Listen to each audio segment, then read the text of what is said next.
everything changes.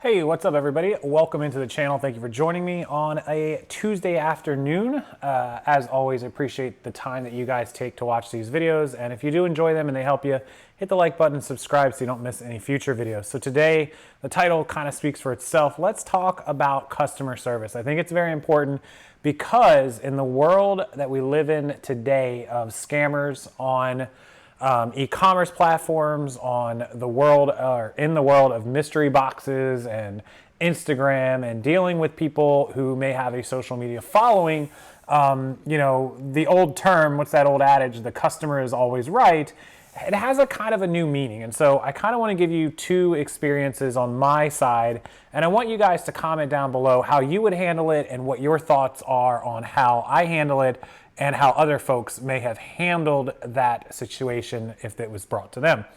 So number one, always keep in mind that in the world of social media, the way that you handle a customer right now, whatever you decide to type back to that customer, may become the next Instagram or tweet or Facebook post that goes viral, right? You never know. So we see it all the time where a hotel owner is rude to a guest and all of a sudden it's all over the internet and nobody goes to that hotel, right? And some people might say, oh, well, any publicity is good publicity. Not always. Bad publicity can ruin your reputation. It can cost you following. It can cost you customers. It can cost you sales. It happens. So if you think about it, we'll take me for example. Somebody could go into a Facebook group that I'm not a member of or not the owner of and tell everyone that, you know, if I said something rude to them or whatever, don't watch Casey, and all of a sudden nobody watches my YouTube channel. So it's just one example, right? And this happens, I saw it last night on Instagram where one person wasn't happy with what another person says, and it's called cancel culture, right? And so they just say, don't watch this person, and that carries a big weight. So when you're doing customer service and handling customer service for people that you've actually done business with, if you haven't done business with them, it's kind of different. But if you've done business with somebody, you sold them something on eBay or Amazon, you sold them something direct through Instagram, you sold them a mystery box, you sold them a wholesale box. My boxes aren't mystery boxes. I try to describe them and give a list of pretty much everything that's in there. Speaking of, we did build some more wholesale boxes, so they are up for sale on my Shopify site. Shameless plug, it's linked below. But anyways, when I sell these to customers and they show up, you know, it has to be good. So I always abide by the 3 rules of customer service is, would I as a buyer be happy with what I'm receiving in the box, right? If you as a buyer bought this same item, excuse me while I fix the camera here, would you be happy opening that box up and receiving what you received in the box? Condition, brands, value for the money, the price, everything has to make sense. It's all a piece of the pie, right? It all has to make sense. It has to be worth your money. It has to be good stuff. It has to be what you paid for. And so I open a box, or excuse me, I pack a box exactly as if I would open it and if everything in there seems reasonable to me. So that's number one. Number two is, if there is a problem with anything in the box or anything in the package, how do you handle it? So as a seller, you have multiple options. Can I give a refund? Can I give a partial? Can I replace it? How you handle it, regardless of which option you choose to do, the handling of it, the messaging, the, you know, not assuming everyone is a scammer. There are scammers and you have to be wary of them. But for the most part, majority of people are honest. And if they have a problem and they contact you, it's probably legitimate. Don't just automatically blow up on them. Now, if they happen to be a scammer and you can prove it, then you can go another route. But if until you can, assume that whatever you put into a message to them is going to go out on social media, and it could be the next viral tweet or whatever it is. So you want your best foot forward, even if you don't believe the customer, or if it doesn't quite work the way or smell the way or sound the way that you think it should. Still work with them. Say, hey, really apologize if you're having a problem, and please tell me, give me more details, send me some pictures, give me some information. I want to help you, and let's see what we can do. And so when they send you back the pictures, the video, the evidence, whatever it is, then you'll know where you stand. If they can't, then you can approach it with a different tone of, hey, I had messaged you offering to help. It doesn't look like you've presented any information or evidence to me. I'm not sure if there's anything I'm going to be able to do for you. And you don't have to write that message back that says F off, because we've all typed that big long message on eBay and then deleted it. It's against your better judgment. Just go with your gut on that. But always attempt to reach out to them. And then if you suspect that they are scamming or trying to get over on you, well, sometimes that's cost of doing business. And even then, it's better to just suck it up, depending on the money. If it's over a $10 item and you think it's getting out of hand, sometimes it's better just, I'm the one that tells everyone, don't partially refund anyone. Don't let scammers get away with it. There's other routes and ways to fight it. But at some point, if you're going to fight it over $10 or $5 or $8 or $15 even, it may be better, for you to come out in the Facebook group or the post where they posted their complaint and say, hey, I really apologize. I wanted to work with you. It doesn't look like we're coming up. I just went ahead and refunded your $12. Enjoy your day. You know why? Because that might be the one that somebody screenshots and makes a viral tweet or Instagram post out of. And 1,000 people see how you handled that. And now you got a whole bunch of people that are like, hey, look, if I have a problem, if something legitimately comes up, this guy's great with customer service, I'm going to go ahead and buy from him. And you might have 1,000 people come buy from you. And even if 1 or 2 of those people try to get over on you, you're so far ahead. It's a cost of doing business. It could be written off as a marketing and advertising cost for that matter, right? You give people free stuff to build your brand. Well, a couple of people got free stuff, but in the meantime, everybody's coming to buy boxes from you. So, things happen. It is what it is, but just approach it as nicely as you can. Go through all the options, figure out the pros and cons, like what's going to happen if I do this, what could happen, can I use this as a positive to, roll forward. Keep it as your own review, like screenshot it yourself and put it out there and say, hey, look, if you guys have any problems, here's how I handle it.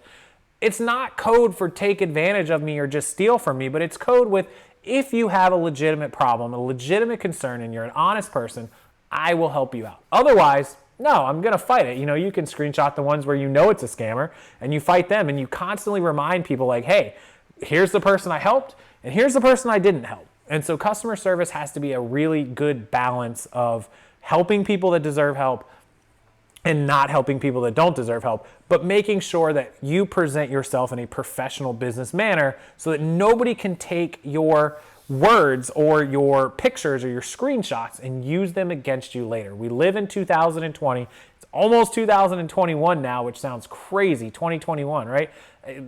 That's nuts to me. But we live in a world where people will screenshot and post anything to use it against you, good, bad, or otherwise. If they don't agree with you, if they don't like you, if they don't like your store, if they don't like your product or your service or anything for any reason, all they have to do is post it, and mob mentality will come in and just hammer it. So I had an experience where people posted in a Facebook group that, I had some products that shipped out and they were great products, and they had some issue with rain during the transport, and I didn't have the products wrapped up in plastic inside.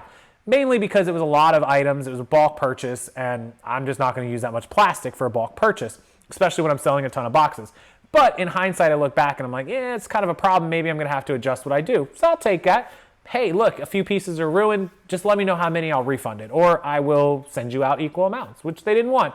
And that's okay. But I made the offer like, hey, you're missing 5 pieces, $2 a piece, it's $10 because they got ruined, or I'll ship you out 5 pieces, no problem, right? Cost of doing business, made $10 less on it. It is what it is, but it looks good in front of everyone. I'm in a big group. My group's 115,000 people. Everyone saw that post, hundreds of people. I think it's been removed now. But anyways, that's just how I handle it. Were they being honest? Did it get ruined? Could they have washed it and maybe salvaged the pieces? Maybe. Who am I to judge? I don't know. They could have sent me pictures. Not the point. I knew that it was going to cost me less than $10 to fix. Done deal. Okay. The second experience was like I just mentioned to you on social media, where somebody calls you out for something, you respond to them, they screenshot, they put it back on, reshared it, all that stuff. So you have to make sure that, when you are responding to even an Instagram post where you don't think of it as business necessarily, it is. And it's really important that you don't give anybody any unnecessary ammunition to use against you, especially because you never know if that Instagram person with 100 followers has a business Instagram with 100,000 followers. That's something to keep in mind. You never know who you're talking to, right? Because I had somebody who didn't know who I was, or the following that I have, and they came in at me not about my business, but on the flip side about their business, where I had purchased something, I had done business with somebody, and they had completely wrecked the transaction. I won't get into why, but there was a lot wrong with the transaction. And I private messaged them or emailed them or something, and I said, hey, I want to give you a chance to fix this. Here's what I bought. Here's what I spent. Here's all the information. And they basically told me to kick rocks. And I was like, wow, like this is not okay. And so I was like, look, I don't want to go out on the internet, but I'm going to go out on the internet. And they were like, I don't care, blah, blah, blah. And I was talking to them not through Rockstarflipper. I was talking to them as me, probably through email. So they didn't really have any idea of, the fact that I had a following. And so I was like, I put reviews up on the internet, and I don't ever like to hold that over somebody's head. But if you're not going to work with me, then absolutely, I'm going to let people know. And please don't bully people just to get your way. But if it's legitimate and they won't work with you, then you have outlets. But always give them a chance to work with you. And they wouldn't, and they refused. So I said, look, I don't have a choice since I can't get my money back and I can't get you to fix this. I've got no choice but to go out on the internet and give my honest opinion, my review, in my Facebook group of 115,000 people, on my YouTube channel of 103, and Instagram, 30,000, 25,000, whatever I have, and all these platforms. I said, and I'm not doing this to threaten you or hold it over your head, but I'm letting you know that this is not how to handle customer service. And literally within minutes, I got an email back apologizing and them basically saying, fine, whatever, we'll refund you. And it happened. I got the refund, and it was significant. I think it was, what did I pay for that? $190 for the product that I bought. And $190, right? So just from them hearing the social media, following, they changed their tune because I think they realized like, oh, this is not a good idea. But at first, they had no idea that I had that following, and I didn't have to give them that option. I could have just went out and posted it, and they would have been in big trouble because they do have something to do and are connected with this community. So always assume that somebody has that ability behind the scenes. So don't screw somebody because they don't have a following, but always assume that whatever you say and do can certainly end up in front of a lot of people. We see it every day with viral videos. We see it with filming the police and filming customer service inside of a store or a manager. We see it in McDonald's. We see it everywhere. Always, always, always know that you are in front of a camera and in front of an audience anywhere, everywhere, at all times. And everything you write and everything that you say could end up in front of them as well. Handle it professionally. You'll get repeat customers. You will certainly look good to everyone else that's potentially choosing to buy from you. And things will go smooth, and you'll have a lot less stress and headaches. So that's my advice for you guys on Customer Service 101. In fact, all of you guys who watch me are customers. So thank you for taking that opportunity to realize that I am putting my best foot forward to you guys every day, because as viewers of this channel, you technically are customers of mine. You're at the very least acquaintances, viewers, and potential customers, as well as those of you that do buy from me, whether it's from my eBay store or from one of these boxes or my 2020 training guides, which are still an amazing deal. They're still down below. And with that, I'll let you guys go. Thank you again. To everyone, make sure you hit that like button and subscribe. And if you're interested in any of the wholesale inventory we have, there's over 150 lots currently active. There will be more up tomorrow and this weekend, so check it out. It's all linked below. Everything I mentioned and talk about is always down below me. And I thank you guys for your support, your time, and anything that you need. I'm available, rockstarflipper@gmail.com 7 days a week. Have a wonderful night, guys. I'll see you next time.